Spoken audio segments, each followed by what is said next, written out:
Welcome to video number 2 of our trig. But if we quickly run through video number 1, we talked about trigonometry. We're looking at grade 10, the relationship between sides and angles.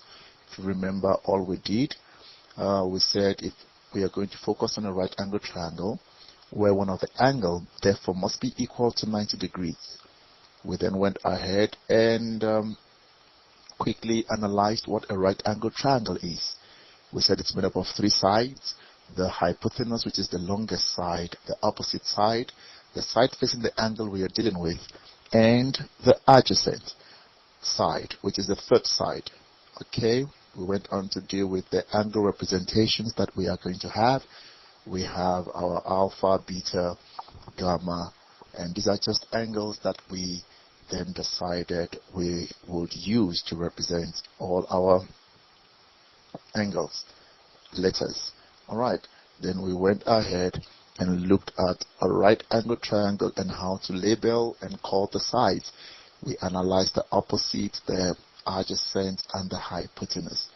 We did all of that and went ahead to deal with our trig ratio, where we talked about the sine, the cosine, and the tan.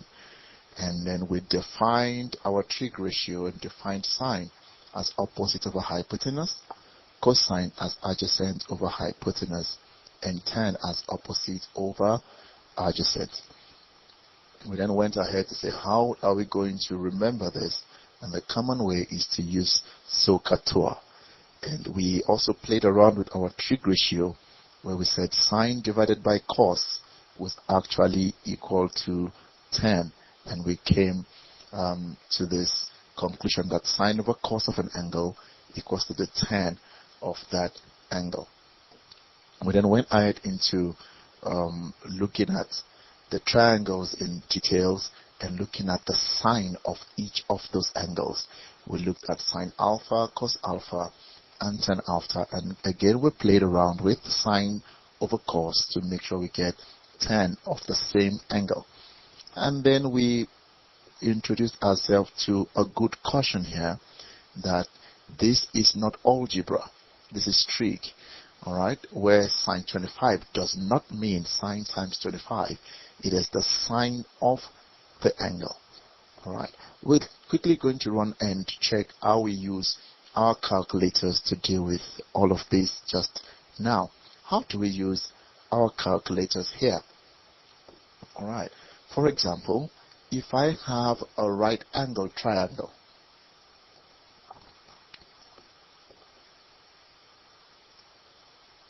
alright, I do have a right angle triangle again.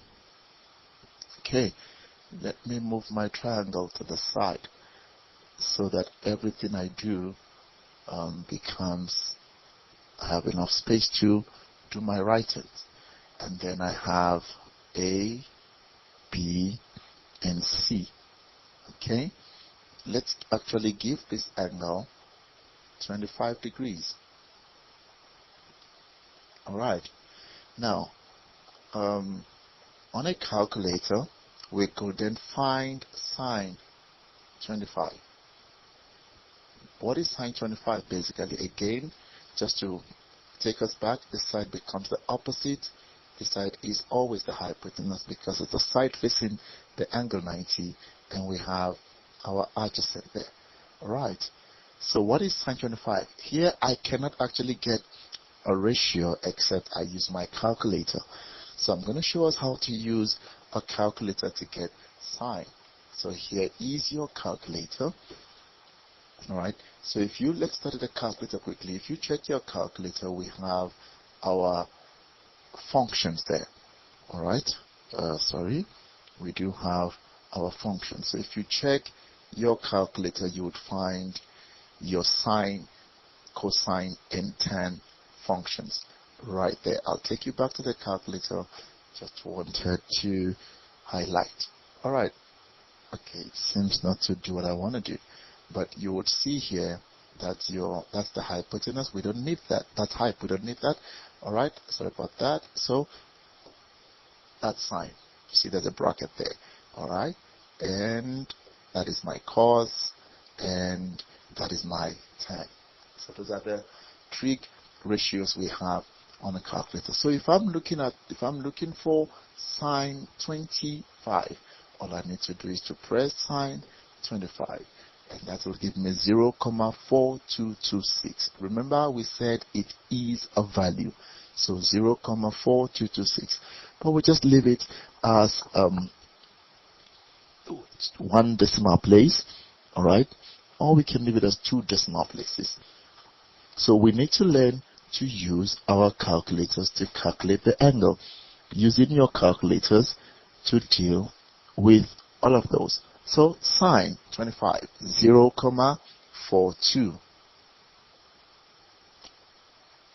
Alright? By the way, it's sine 25 degrees, 0,42. So if I look for cos 25 degrees, what would that be? Let's go check. Cos 25.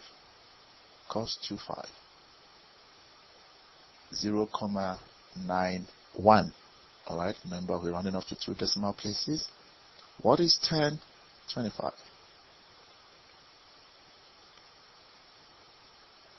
Tan 25. 0,46 or 0,47. Okay, let's just check again. What is sine 25 over cos 25? If I use my values that I have here, we just want to check using calculators again. Sine 25 over cos 25. 0,46, which is 0,47. Again, do you see that? We've proven that sine 25 over cos 25 equals to tan 25. Alright, so that is how we use our calculators to get what we want. Sine 25 over cos 25. Let's look at another example. I want to look at something tricky, something algebraic that might cause a problem. What is sine 25 over 25? It is very wrong to divide. Remember, we are saying this is not sine times, so this is completely wrong. Alright, this is what we do when it's wrong. Set face. So what is sine 25 over 25? You use your calculators and say sine 25, close the bracket, over 25. 0,016, which is 0,02. Alright, so please take note, because the time is coming where we will not use calculators and deal with a few other things. So that is how we deal with that. So we're using calculators in this session. Let's try something. What is 1 over 3 tan 60? What would that be? We just go straight to our calculator. Alright, it's 1 over 3. Alright, now let's see. I want to get to a place where we might be getting errors. Root 3 over 3. What we have? Root 3. So basically, we're just using our calculators to work out a few sum. Alright, let's try something here. What is sine 25 plus sine 75?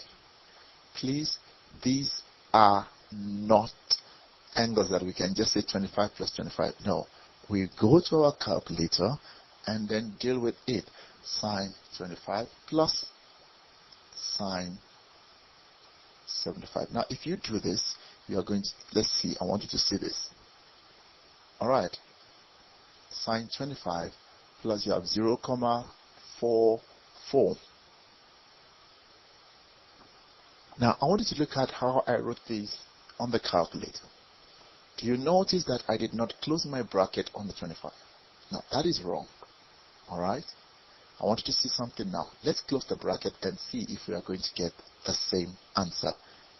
So remember what we said? That is wrong. Close the bracket plus sine 75. Let's always close the bracket. And what is your answer here? 1,38 or 1,39. So you see, it is very important to be then able to deal with this correctly. All right. 1,39. Let's try. Let's write the answer. 1,39. 1,39. All right. Quickly try this. Sine 35 plus sine 75. What will you get? All right. Giving you a few minutes or a few seconds to try that out. I'm sure you have your answer now. Sine 35, remember to close the bracket, plus sine 75, remember to close the bracket. 1,5 what? 4. Alright, let's remember that all of these are angles, so we need to be cautious of that. 1,54. So that is how we deal with our signs. What about this? Let's look at a few more rules here. What is sine 35 plus 75? Now in bracket. We deal with the bracket first. Alright, this is going to be sine 35 plus 75 would be 110. Alright, so what we have? Sine 110, 0,94. Okay, somebody is thinking, why don't we expand? Let's check. Sine 35 plus 75. Somebody's thinking we can do it like our normal algebra, which will be what? Sine 35 plus sine 75. I want you to see the answer we got. What does that tell us? Again, this is wrong. So basically we are saying sine 35 plus 75 is not equal to sine 35 plus sine 75. Please, this is not algebra. So this on its own is an angle. We deal with that first. It is very, very important.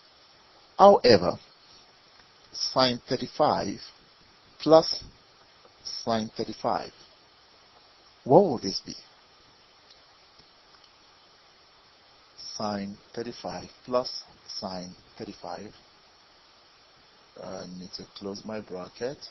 We've seen that 1.15, 1,15. What is 2 sine 35?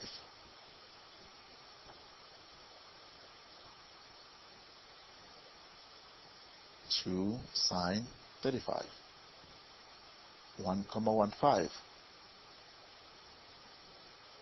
Now, do you notice that here we dealt with it as if we are dealing with our algebra? Because we are not dealing with the angle. We are dealing with the coefficient here. So basically, sine 35 degrees plus sine 35 degrees is also equal to what? 2 sine 35 degrees. Remember, in algebra we will have said x plus x equals to what? 2x. Alright, as long as you don't separate this, guys, don't separate it, they are attached together. Okay, let's check something here. Sine 35 times sine 35. Sine 35 times sine 35. How do we deal with sine 35 times sine 35? We can just deal with it on our calculator, but we're going to look at an expression for that as well. Sine 35 times sine. Remember, we've learned the lesson to close the bracket. 0,33. All right. However, sine 35, let's check something. Squared. So we have a bracket, we have sine 35, we close the 35 bracket, and we close this whole bracket squared.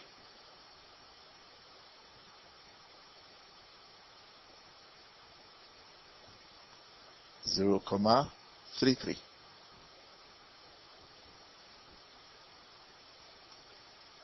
And these can then be written like this.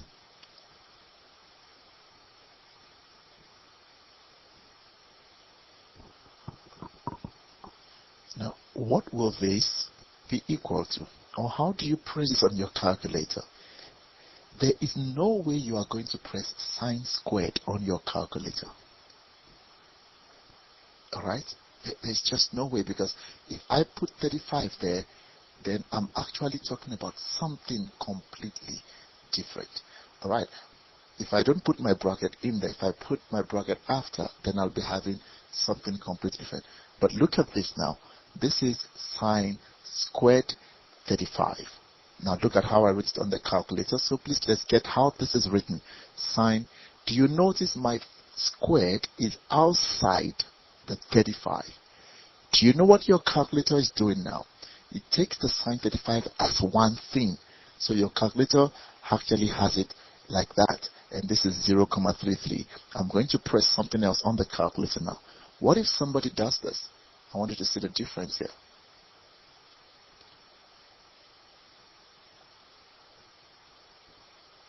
Do you see that this answer is very different? So let's be careful on the calculator usage and the representation. Alright, so sine squared 35 can be written like that. So I need a bracket here, and then I can delete that, and that gives me 0.33. Let's check something here. What is sine squared 35 plus cos squared 35? Alright, my answer, I know, should be 1, but let's see. Sine squared 35, remember we said we can then write sine 35 and we square that, plus cos what? 35, and we also square that. Now we know what it means, and that should be equal to 1. Alright, so this session is about how we use our calculators. And I hope that is very okay. Let me give you a few questions to quickly do right now, and I will then compare your answer with my exercise. Okay, what is sine 67 degrees? Number 2, what is cos 125 degrees? These are very straightforward, so I'm going to go to things that could be then more hectic. What is 5 cos 25 degrees? Number 4, what is sine 120 over 120? Number 5, what is tan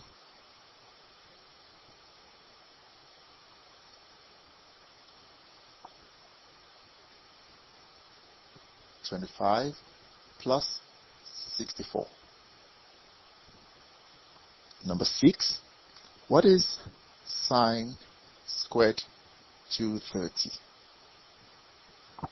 Number 7, what is sine squared 90 plus cos squared 90? And number 8, the last one, what is sine squared 20 plus 2 cos squared 10? Alright, so activity quickly. So pause the video and get your answers for these 8 questions we are going to mark through right now.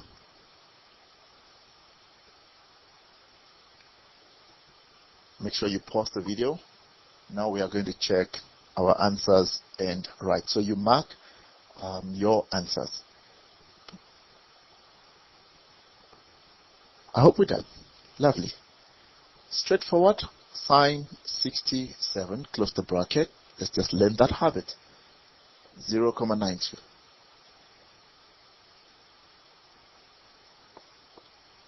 Cos 125, close the bracket. Negative 0,57. There's no problem with the negative. We'll understand why it's negative as we go on. 5 cos 25.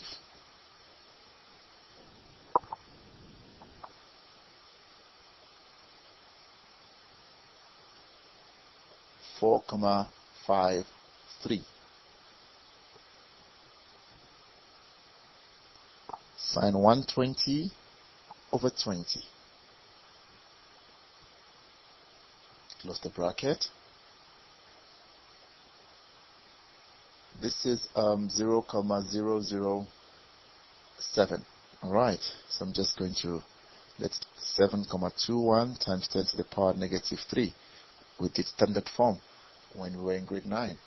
Tan 25 plus 64.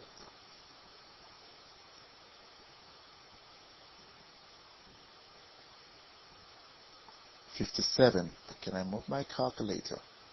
57,29. I hope you're getting it right, and if you're not getting it right, we're fixing it right now. Sine squared 230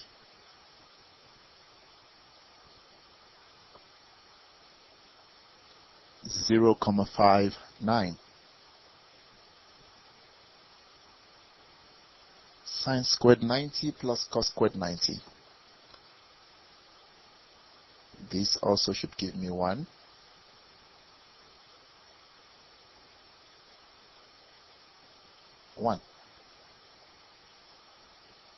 And the last one, sine squared 20, so which is sine 20, we close the bracket, squared plus 2 cos 10. Remember the square is always outside the bracket. 2,056, which is 2,06. Alright, so this is how we use our calculators to deal with trig. So this session is actually the calculator usage for trigonometry. The calculator usage for trigonometry. In our next video, we will then deal with special angles. But in the next 2 minutes, I quickly want to look at dealing with surds, because we would get angles that will be surds. Alright, surds are actually roots. Okay, the rule is this. If I have root 3 plus root 3, this is basically simple algebra, which gives us 2 root 3, because we're saying this is x plus x. Alright, same thing if I have 2 root 3 plus 4 root 3, that will give me 6 root 3. That's very simple. If I have 2 root 3 minus 4 root 3, basically 2x minus 4x will give me negative. So our addition and subtraction of surds are very, very straightforward. Okay, so this is both addition and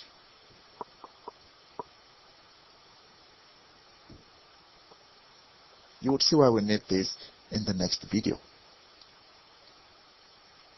So we have that.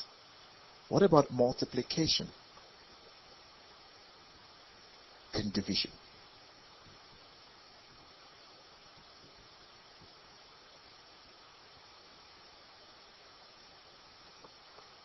What is root 2 times root 3?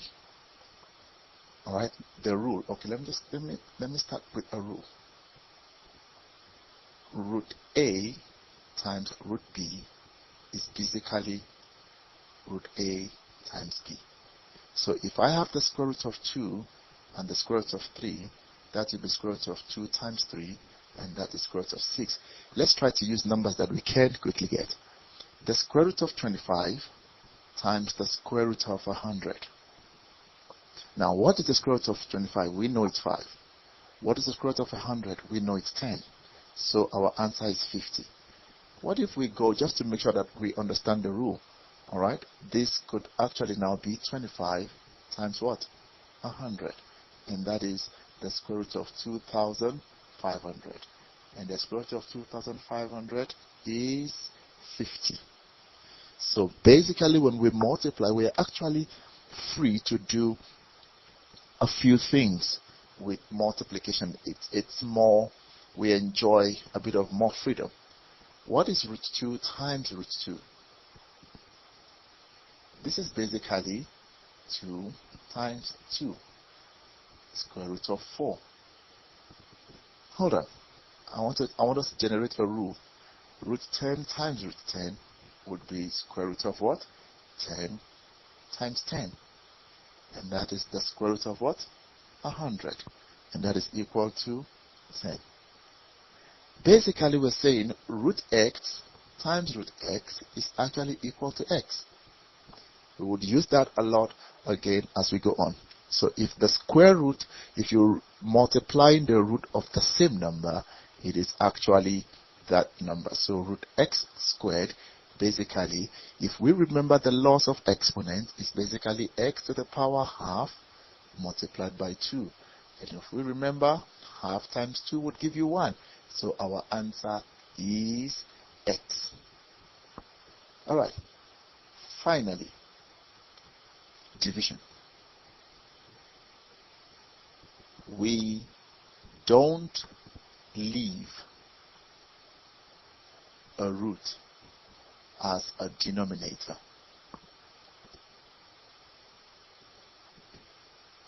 We rationalize. We're going to just learn rationalization here. In grade 11, we are going to learn how to use conjugates of sorts. Alright. 1 over square root of 2. What is the step or the rule? Multiply by the root as a numerator